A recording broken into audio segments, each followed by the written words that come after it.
Alright, maintenant qu'on est en 2024, on vient finalement d'avoir notre premier sitcom noir québécois. Lacaille-nous, c'est notre premier black sitcom au Québec. Mais maintenant, ça reste à voir. Est-ce que ça a valu la peine d'attendre ou on va être déçus?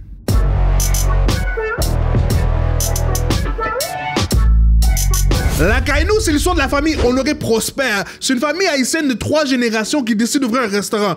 Concept comme assez simple, mais ce qui est rafraîchissant dans l'émission, c'est l'exécution, puis c'est les nouvelles mises en scène, puis c'est le fait de voir des différentes facettes de la société québécoise qu'on n'est pas habitué de voir à l'écran. Comme il y avait des fois, je checkais l'émission, puis il y avait des trucs que j'arrivais pas à croire qu'ils ont vraiment mis ça dans une série québécoise. Combien de fois Henri s'est fait intercepter par les policiers sans motif valable? Puis je sais, là, j'ai peut-être l'air de défendre des gros chefs bandits, mais là-dedans, il y a aussi des... Hey yo! Nah, no way! No way, on drop le gros chef bandit! Non, je m'en fous. L'émission, elle est goated. On drop gros chef bandit? Fou kidnapping, gros chef bandit, assassin. Gros chef bandit, assassin. Bon, il y a juste dans Lacaille-nous que ça peut passer, bro. Ben là, ça, tu verras jamais ça dans Ramdam.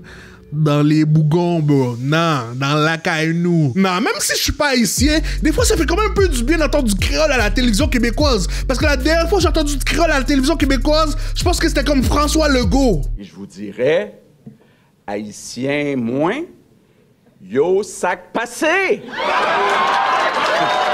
Je pense que le seul problème des fois, c'est la manière que les jeunes ils parlent dans l'émission. Genre, on dirait qu'ils utilisent comme un langage, c'est comme passé date là. Let's go les filles, mon set de DJ va bientôt commencer. DJ Sauce-Pois, ouais. Hey, c'est nice ça, DJ Sauce-Pois, vous aimez pas ça, vous? Sauce-Pois, on dit ça pour parler d'un DJ qui est vraiment poche. Je vais devenir influenceur. Hashtag tu rêves, le grand.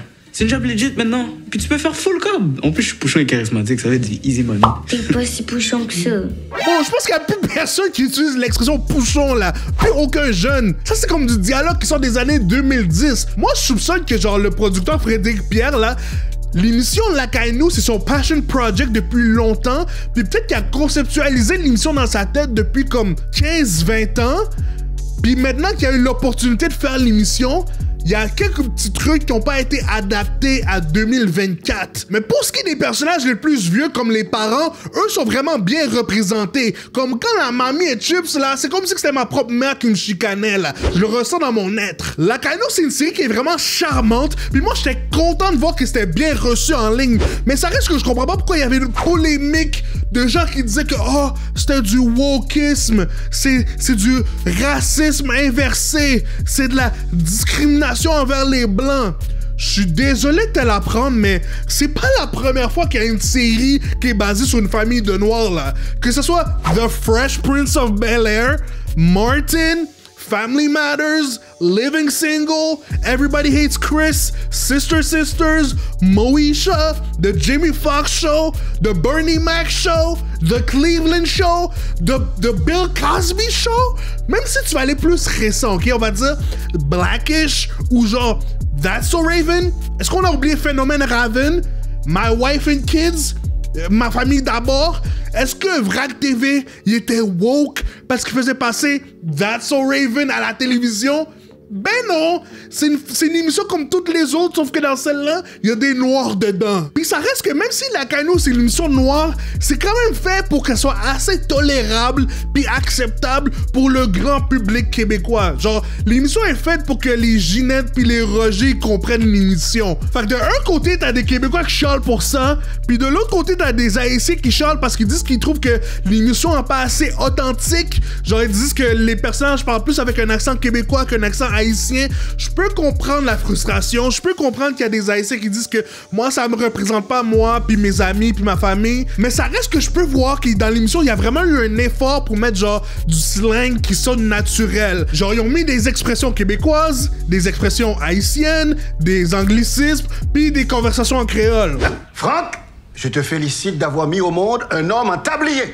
Papa! Papa, regardez un nègre qui permettait de jouer la caille, moi. Sache à qui tu t'adresses. À l'actionnaire principal de ce nouveau... Elle a dit, regarde un nègre qui vient se permettre de me juger de monsieur dans ma propre maison. Mais c'est vrai, bro. Tu penses t'es qui? Même si on enlève tous les aspects de l'identité haïtienne dans la Kainou, à la base, ça reste que l'émission est vraiment drôle. Moi, personnellement, no cap, j'ai ri dans tous les épisodes. Ils ont vraiment maîtrisé l'art de créer des scènes qui sont vraiment malaisantes, genre qui sont faites exprès pour être malaisantes. Il y a des scènes, c'est tellement awkward que je devais mettre pause avant de continuer. Puis les deux MVP les plus drôles de la saison, bro, c'est Richardson qui joue le pasteur, puis Sam Eloi qui joue le white boy, là, le blanc qui essaie d'être noir, là. Ah ah. Je rappe en créole aussi, là. Check. Imagine-toi que je suis comme sur un stage, là. Bonsoir, mesdames, bonsoir tout le monde. Moi, c'est un nègre dans la rue, oui. Non, machine, elle me te volé. Elle me fait deal pour emporter, et puis elle me domine, quoi, chérie. Et puis, travail avec fait mes jolou, qui a fait sans créole tout. Lui, ce gars-là, il m'a dead. C'est mon personnage préféré. C'est un ultimate yapper. Puis ce qui me tue, c'est que, personnellement, quand t'es noir, bro, on a tous connu un gars comme ça. On a tous connu un blanc qui essaie d'être noir, là.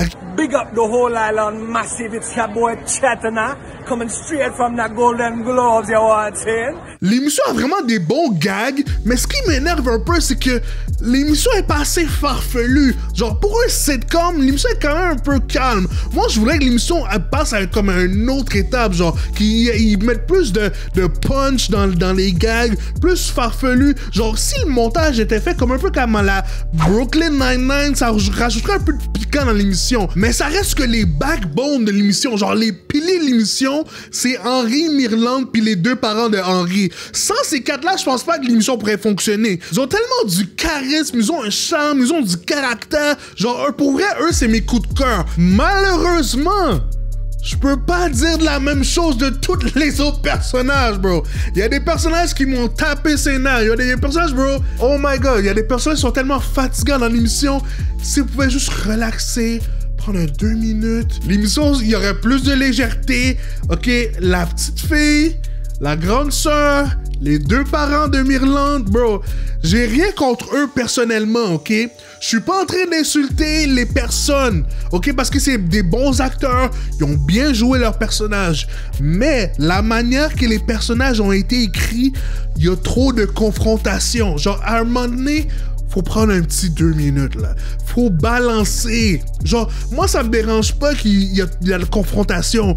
Mais si on peut balancer avec du charme, avec des scènes où on s'amuse, avec des scènes où oui, tu peux comprendre que c'est des vrais êtres humains, ça irait mieux. Puis je me sens un petit peu mal pour ces personnages-là. Parce que t'as d'autres personnages comme le pasteur ou le blanc qui essaie d'être noir.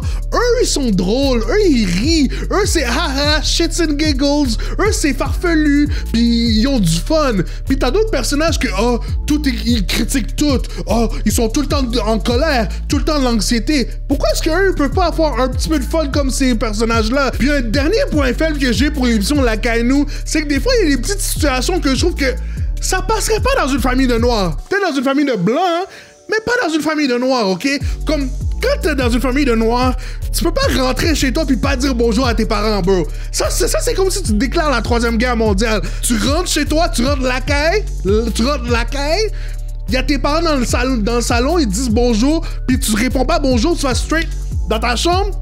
Oublie ça. Oublie ça. Salut ma grande. Oh shit!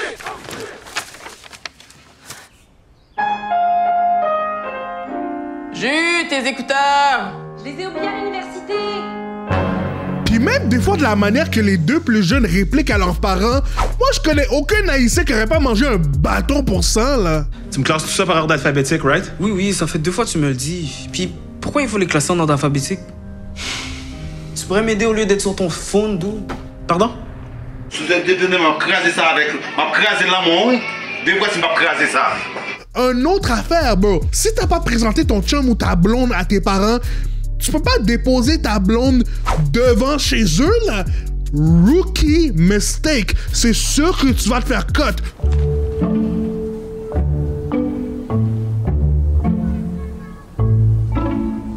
Tout le monde sait, tu drops ta blonde à 2 coins de rue puis tu la laisses marcher 2 coins de rue. Je sais qu'il y a des gens dans des familles de blancs qui vont dire « Hey, c'est pas romantique, c'est pas galant. » Non.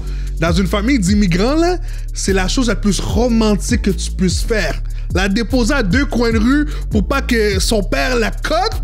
Bro, ça là, bro, c'est comme si tu achetais un bouquet de fleurs, mon gars. Un autre affaire que je trouve drôle, c'est le fait que comme, bro, c'est une famille de noirs, puis comme, ok, t'as un papa brown skin, maman light skin, t'as 2 enfants les plus dark skin, puis t'as un autre enfant le plus light skin.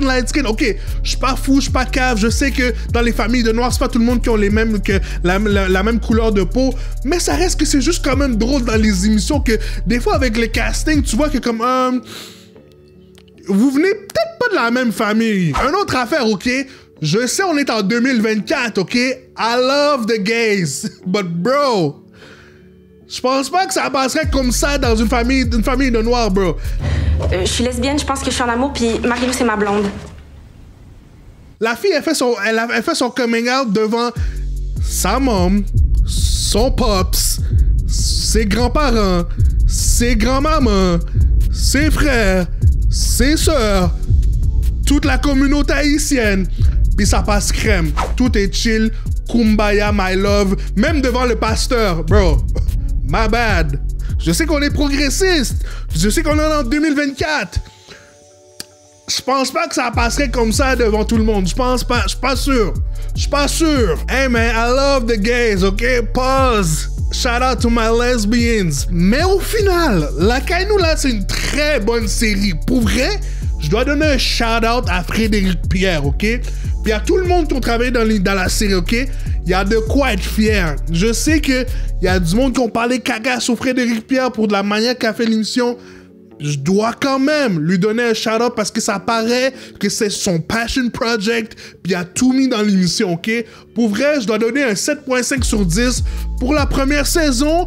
Peut-être que la deuxième saison va être encore meilleure, puis je pense que c'est une émission qui est mieux de rester au Québec, là. On en veut plus de La Caille-Nou.